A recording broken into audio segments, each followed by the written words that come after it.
이제 우리가 진도를 다 나갔고 이번 시간은 그냥 1장부터 우리가 배웠던 내용들을 짚어보는 시간을 가져볼까 해. 그래서 총 11장인데 1장부터 우리가 내용을 한 번씩 보면 먼저 이제 그 세포의 구조에 있어서 우리가 세포의 구조를 보면 우리가 세포가 원형질이랑 후형질로 나뉠 수가 있었어. 그래서 우리가 배우는 핵이라든지 세포질, 미토콘드리아 이런 것들은 이제 원형질에 속하는 거고, 즉 원형질이 우리 세포 안에서 생명활동을 수행하는 부분을 원형질이라고 해.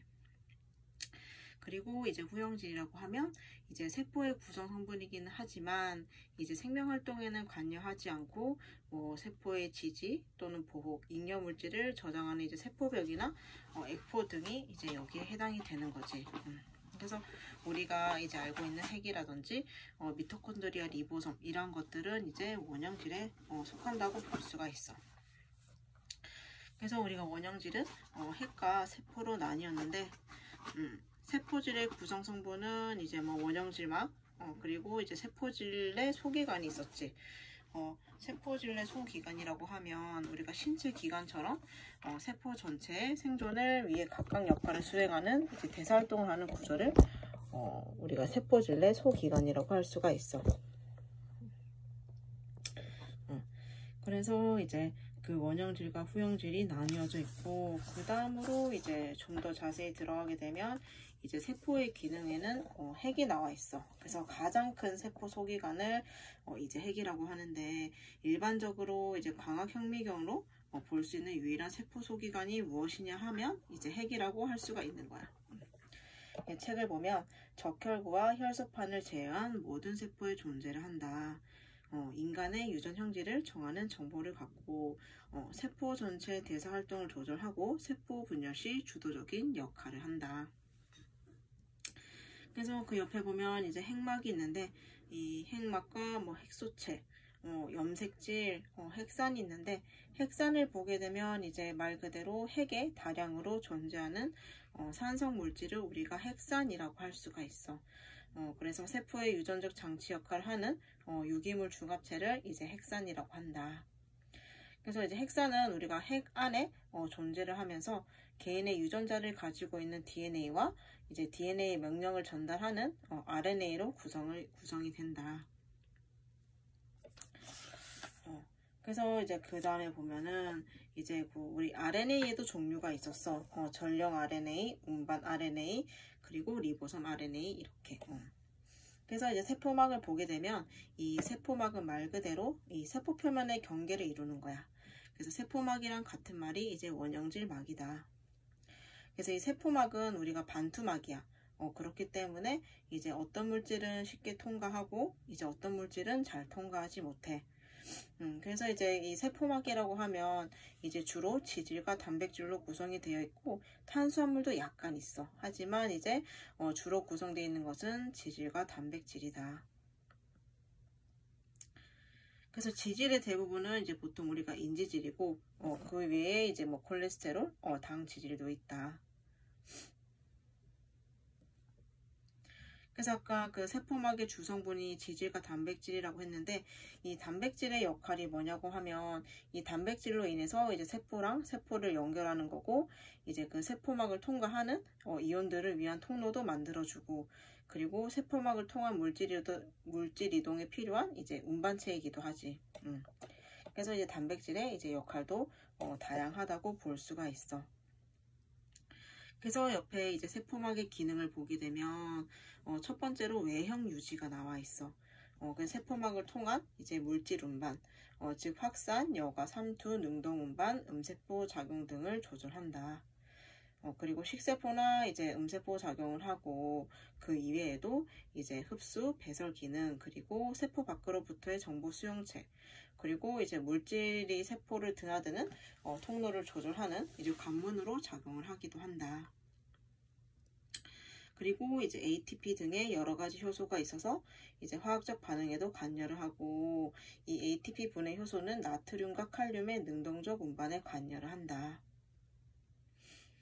그리고 이제 세포질이 있고 그 밑에 보면 세포질 내 미세 구조가 있는데 첫 번째로 나와 있는 게 이 사립체야. 같은 말로 이제 미토콘드리아라고도 하는데 우리가 이 미토콘드리아에 대해서는 수없이 많이 배웠어, 그치?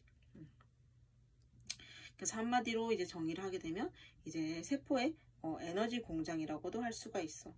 그래서 이제 이 미토콘드리아에는 이제 에너지의 생성에 관여하는 많은 효소들이 있어가지고 이제 포도당과 지방산의 산화 과정을 통해서 이제 ATP를 생성하게 되는 거야. 사립체에 적힌 설명을 보면 산화 효소를 생성하고 세포호흡에 관여를 한다. 그리고 많은 효소를 가지고 있으며 영양분을 분해하고 대사 활동에 왕성한 이제 간세포에 많이 존재하고 약물의 작용을 받기가 쉽다. 또한 이제 ATP를 합성해서 세포에 에너지를 공급한다. 그리고 이제 그 다음에 골지체가 나와 있는데 이 골지체라고 하면 그냥 평평한 소포체 덩어리라고 보면 될 것 같아. 그 설명을 보면 세포질 그물에서 생산되어 운반되어 온 물질을 농축 배설한다. 그리고 물질 분비와 저장하고 핵 가까이 위치하고 성숙한 동물 세포에만 존재를 한다. 그리고 이제 색소라든지 탄수화물, 당, 단백질, 점액 및 당류 등의 형성에 이제 관여를 한다. 그래서 그 밑에 보면 이제 세포질 그물이 나와 있는데 말 그대로 이제 세포질 속에 작은 그물을 말하는 거야. 그래서 특징을 보면 이제 그 세포질 내에 흩어져 있는데 이 세포질 그물에도 종류가 있었지. 매끈이냐 이제 거친이냐인데 매끈 세포질 그물은 이제 스테로이드 호르몬 생산과 해독 기능이 있다. 그래서 이제 대부분의 세포에는 빈약하지만 특히 이제 간세포나 콩팥세포와 같이 이제 광범위하게 해독에 관여하는 세포에는 이 매끈 세포질 그물이 비교적 풍부하게 분포를 한다. 그리고 이제 거친 세포질 그물은 단백질 합성에 관여하는데 이제 뭐 항체 생성하는 세포라든지 소화샘의 세포와 같이 다량의 단백질을 합성하는 세포에 가장 풍부하다고 해. 그래서 이제 매끈이랑 거친의 차이점이 있었고 그래서 그 밑에 보면 이제 리보솜의 유무에 따라서 이제 나와 있는데 이 거친과 매끈을 리보솜의 유무에 따라서도 이제 특징을 지을 수가 있어. 그래서 거친 세포질 그물은 같은 말로 과립 세포질 그물이라고 해. 그리고 매끈은 같은 말로 무과립 세포질이라고 해. 그러면 무과립이라는 말은 포함이 안 돼 있다는 말이지. 그렇겠지? 즉 과립은 리보솜을 포함하고 있고 무과립은 리보솜이 없어. 그래서 거친 세포질 그물이 같은 말로 과립 세포질 그물이고 즉 세포질 그물의 표면에 리보솜이 붙어 있다는 거야. 그래서 거친 세포질 그물은 세포질 그물 내 수송, 단백질 합성에 관여를 하고 이 매끈 세포질 그물이 무과립 세포질 그물로 세포질 그물에 리보솜이 없는 것을 말해. 그래서 지질, 콜레스테롤 대사, 간세포에서의 글리코겐의 합성과 분해 저장, 그리고 고환, 부신에서는 스테로이드 호르몬을 합성한다. 그리고 우리가 한 가지가 더 있다고 했지. 칼슘 이온을 저장을 하는데 이 자극을 받으면 칼슘을 분비해서 근육 수축을 유발을 한다. 그래서 우리가 리보솜에 하는 역할이 뒤에 보면 나와 있는데 이 리보솜이 단백질 합성의 중추 역할을 해. 즉 그래서 매끈 세포질이 무과립이라고 했지. 그래서 리보솜이 없다고 했기 때문에 단백질 합성에는 관여를 하지 않아.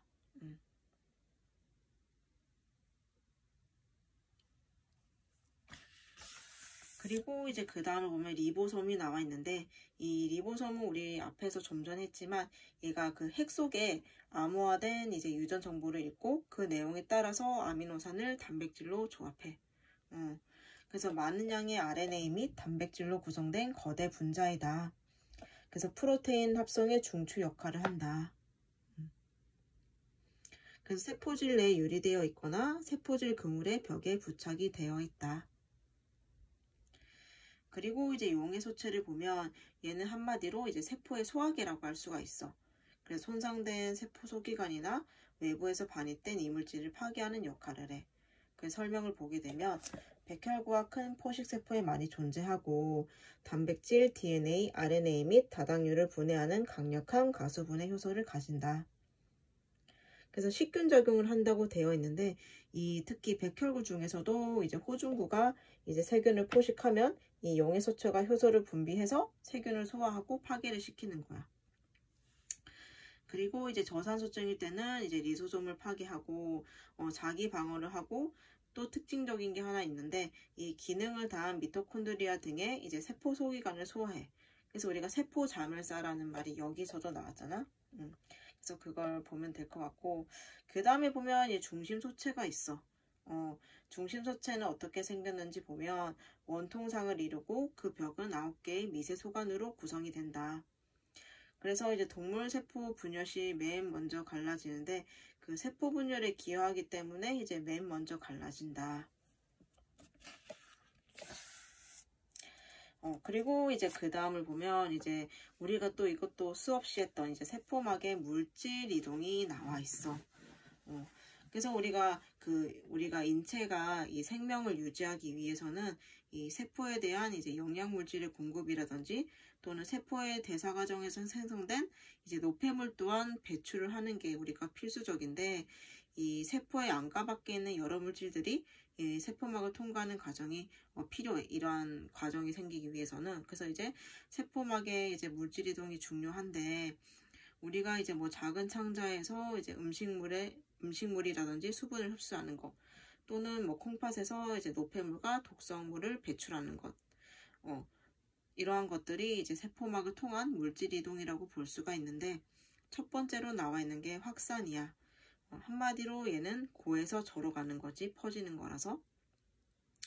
그래서 이제 농도 기울기를 따라서 이제 입자가 순이동하는 것을 우리가 확산이라고 하는데 설명을 보면 물질의 분자가 고농도에서 저농도로 경사에 따라서 이동하는 현상이다.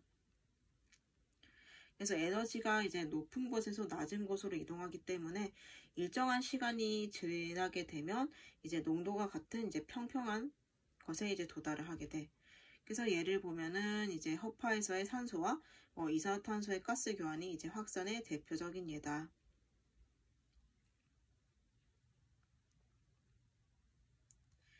그래서 이제 그 확산 속도의 결정 요인이 있는데 농도 경사, 전기적 경사, 물질 분자의 크기가 확산 속도의 결정 요인이다. 그래서 이제 그 분자가 확산되는 속도에는 한계가 있기 때문에 이 세포가 너무 크게 되면 크기가 너무 크면 이제 그 대사가 제대로 이루어지지 못한다. 그리고 이제 그 다음이 삼투가 나와 있는데 그 삼투는 이제 세포막을 통과하는 물이 확산이 어느 한쪽 방향으로 커져서 이제 세포가 부풀어 오르거나 납작해지는 것을 말하는데 좀 전에 확산은 이제 고에서 저였다면 이제 삼투는 저농도에서 고농도로 반투막을 경계로 용질은 통과할 수 없고 용매만 이동할 수 있는 것을 삼투라고 한다. 그래서 우리가 여기서 용질, 용매에 대해서도 했었지.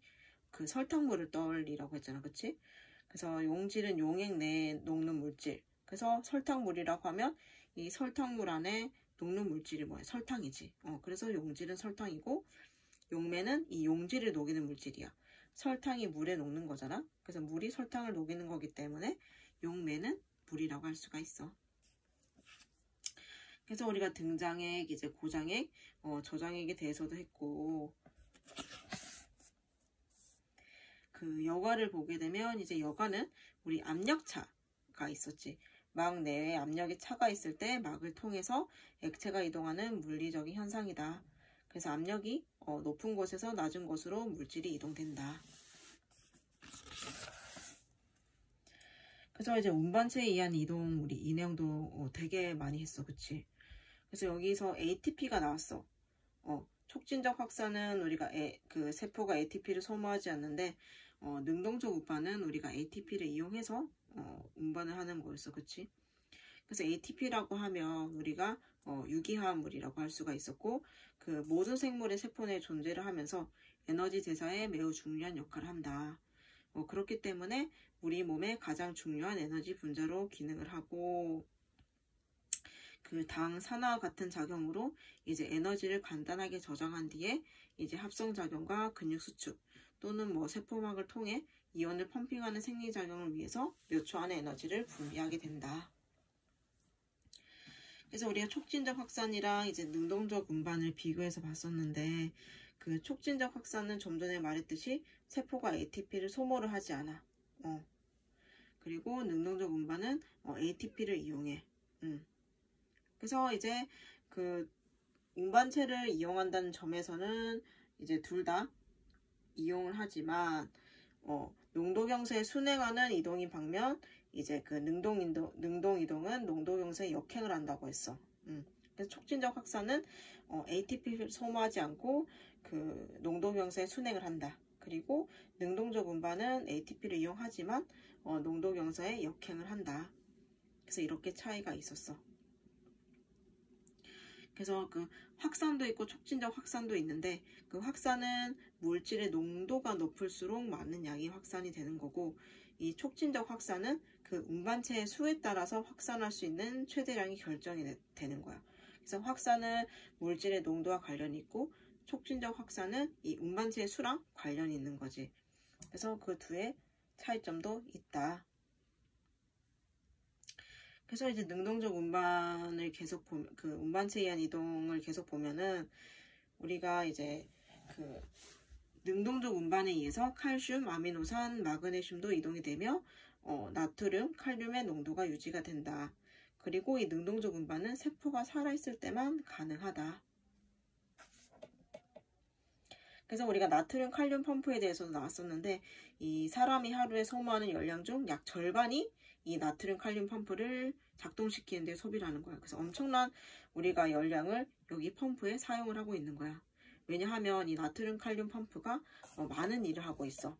우리가 그 시험에도 나왔듯이 세포의 부피 조절도 하고 체온 유지도 하고 이제 그 신경과 근육 그리고 심장의 전기 흥분선을 유지하고 이제 그 포도등과 같은 용질이 형질막을 통과할 수 있도록 하는 다른 수동 펌프에 에너지도 공급을 한다. 그래서 이제 이 나트륨 칼륨 펌프는 살아있는 세포의 부피를 일정하게 유지하는 중요한 기전이다. 그래서 우리가 세포 외에게는 이제 나트륨 농도가 높고 세포 내액은 칼륨의 농도가 더 높다고 했었지.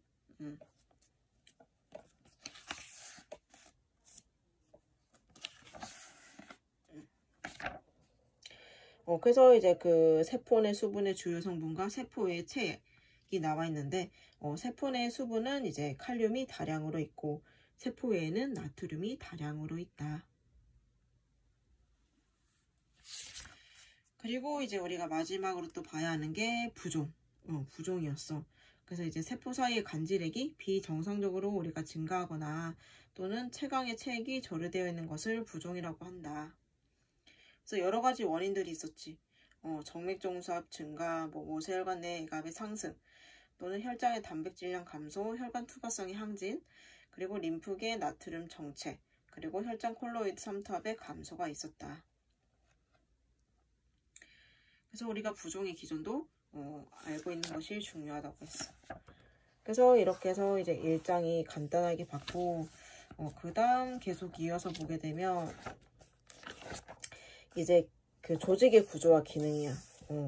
그래서 이제 우리가 조직이 그 같은 종류의 세포가 모인 집합체를 조직이라고 했는데 우리가 조직은 같은 기형과 동일한 형태의 세포가 모여 한 가지 특별한 기능을 하는 세포의 집단으로 상피조직, 근육조직, 신경조직, 결합조직 등 4가지로 분류를 한다. 그래서 이 4가지가 이제 그 인체의 기본 조직이라고 할 수가 있는데 이 상피조직이라고 하면 이제 우리가 인체의 표면 및 또는 채광의 안쪽 면을 이루고 다양한 기관의 그 외부라든지 혹은 내부층을 구성해서 이제 분비조직의 대부분을 구성을 하고 있어. 그래서 우리가 이걸 하기 전에 그 세포의 모양에 대해서 우리가 잠깐 했었지. 그래서 편편형, 입방형, 기둥형, 다각형, 별형, 타원형, 원반형, 방주형 이런 것들이 있었는데 이것들의 각 모양도 알고 있는 게 좋겠지. 그리고 이제 우리가 외배엽, 내배엽, 중배엽도 했었어. 그래서 우리가 이건 만약에 시험에 나오지 않더라도 이 외배엽, 내배엽, 중배엽이 각각 어떠한 것들이 해당이 되는지는 알고 있었으면 좋겠어. 그래서 외배엽은 이제 표피신경계고 내배엽은 이제 우리가 그 소화기 주요 부분이나 호흡기가 이제 여기에 속하는 거고 중배합은 이제 근육이라든지 뭐 결합 조직, 그리고 골격계, 뭐 순환계, 배출계, 생식계가 중배합에 속한다. 그리고 우리가 그 세포층도 단층이냐 중층이냐가 있었어. 단층은 말 그대로 이제 하나의 세포층을 말하는 거고, 중층은 2개의 세포층을 가진 조직부터 이제 20개 이상의 세포층을 가진 이제 조직까지 다양하다. 그래서 우리가 인체에서 이제 가장 많은 조직이 중층, 편평, 상피이다.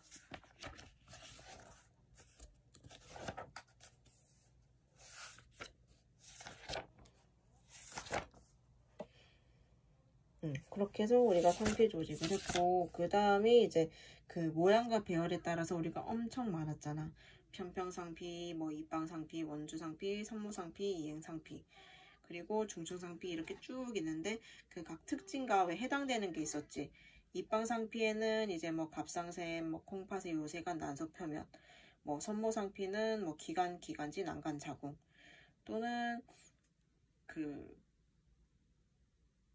원주상피는 뭐 위, 호흡기, 내면, 그리고 위액, 그리고 단층 원주상피는 뭐 자궁, 난간, 뭐 이렇게 있듯이 각 종류는 알고 있는 게 중요하다.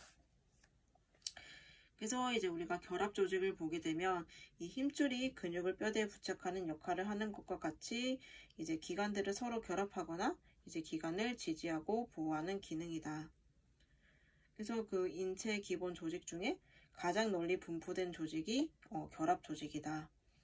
그래서 여러 기관들의 틈을 메우고 있고 이제 세포와 세포 사이를 세포 사이질로 구성이 된다. 그래서 여기도 분류가 있었어. 사이질의 성질에 따라서 분류를 할 수가 있었는데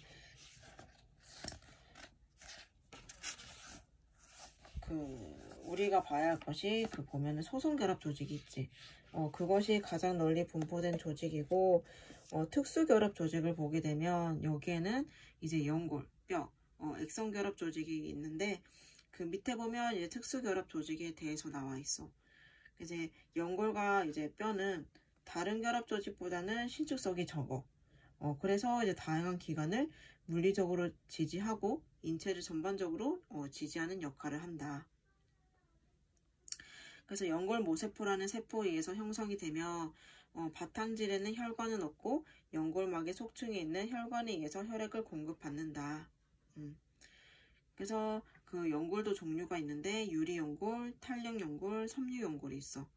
그래서 유리연골이 이제 인체에 가장 많이 분포되어 있는 연골로 이제 코중격, 후두기관, 관절, 갈비뼈 등이 있다. 그리고 탄력연골은 말 그대로 다량의 탄력 섬유로 구성이 되어 있고 기바퀴, 후두덮개 등이 있다. 그리고 섬유연골은 이제 바탕질 내에 다량의 교원 섬유로 척추 사이 원반, 두덩뼈 사이 원반 등이 있다. 그래서 여기 혈액도 나오는데 이 나중에 뒤에 가면 그 혈액에 대해서 또 자세히 나왔기 때문에 여기서는 일단 넘어가고, 그 다음 이제 근육 조직을 보게 되면 그 인체에 가장 우리 널리 분포되어 있는 게 결합 조직이고, 그 인체 조직 중에서 가장 수축성이 강한 게 근육 조직이야.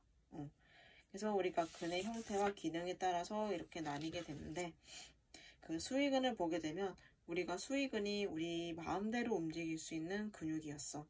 그래서 이식에 의한 조절과 그 움직임이 가능해서 그 중추신경계의 영향을 받는 게 수위근이다. 그래서 골격근이라든지 안면근 이러한 것들이 이제 수위근에 속하는 거고, 이 불수위근은 우리가 생각대로 움직일 수 없는 근육이야. 그래서 우리의 의식과는 무관하게 조절하지 않아도 움직이는 거고, 그렇기 때문에 이것은 자율신경계의 영향을 받는다. 그래서 불수위근에 해당되는 게 이제 우리 심장 그리고 내장근이다.